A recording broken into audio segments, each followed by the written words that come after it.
Can you believe they're still bombing Gaza? It's unbelievable. Somebody pinch me because it seems unreal.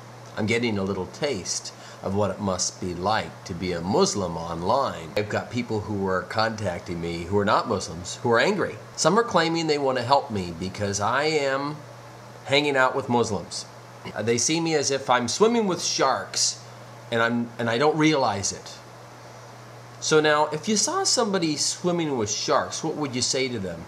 You'd say, hey buddy, you're swimming with sharks. Come on, get to shore. But this is what I hear. Hey, you stupid. Now, if you were really trying to help somebody, would you talk like that? Or would you say, hey, come on, get to shore, we gotta help you. So what's the difference? Well, when someone talks that nasty way, it makes me realize that maybe they're not just trying to help me. Maybe that somehow anger and hatred, prejudice, has entered into their mind, and they think they're trying to help. And they don't realize that when you go online and you say, hey, does it make me say, oh my gosh, this is a good Samaritan coming to my rescue? What it does is it lets me know that what they're saying really isn't what they think they're saying. They've got a hate message and they want me to buy in. I'm not going to do it. If they were genuinely concerned, I haven't had one person come up to me and warn me online about my associations with Muslims and do it in a kind way.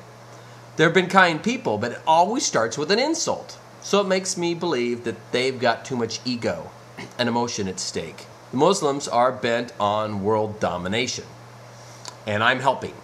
And every Muslim I've talked to seems to be their own person with their own mind, their own spirituality, their own heart, and their own interpretation of their faith.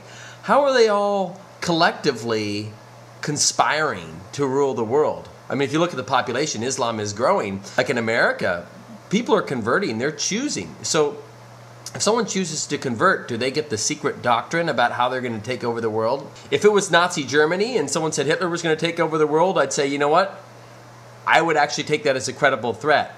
But when you have a collective of people, you go down, there's a Pakistani mosque, an Afghani mosque, this kind of mosque, and a lot of these groups do not agree with each other. How could they all, when they can't even get along with each other, how could they all be planning to take over the world? Little silly. Hey, I want to warn you that they're planning on taking over the world. The Muslims are planning on taking over the world. Oh, and by the way, their leader's a pedophile. Like, what? If it was true, what would it have to do with anything? Are Muslims known as pedophiles? I can think of another religion I know, the one I was raised in, where there's actually a perception that there are a lot of pedophiles. But I haven't heard anything about Muslims and pedophilia. Pedophiles bent on world domination sounds like a bad movie. And if you think you're trying to spread the word about how bad Islam is, as soon as you say words like pedophile, everybody knows that you're just spewing hate. But then a person says to me, no, really, this is a pedophile situation.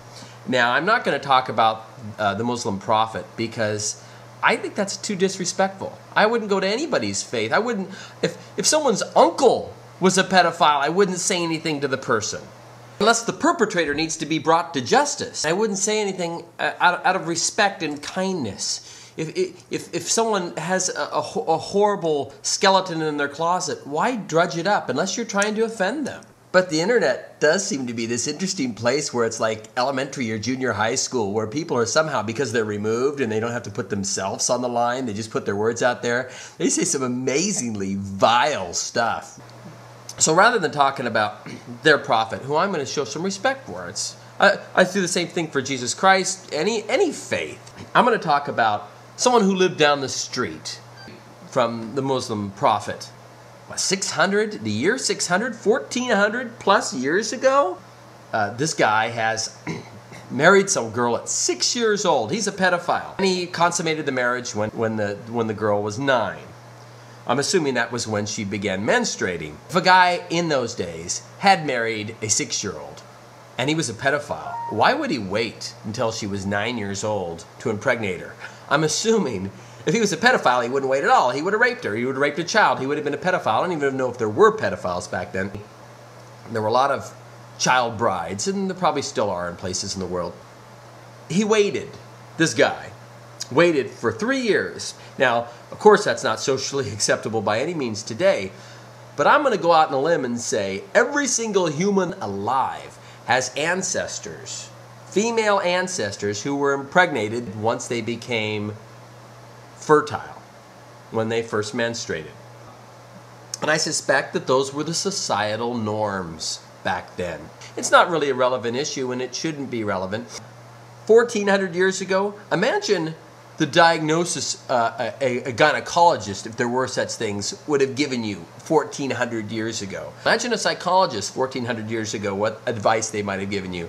It's a different world. Looking for inflammatory arguing points for hate. If you're going around and you're meeting people and you think you want to stop Islam and you're worried about what Islam is doing in the world and you want to warn people, does your warning start with, hey, you stupid moron, hey, you jerk, hey, your ruler's a pedophile? I mean, who says that? I mean, anybody who wants a conversation, a meaningful conversation about anything, would leave that stuff at the door.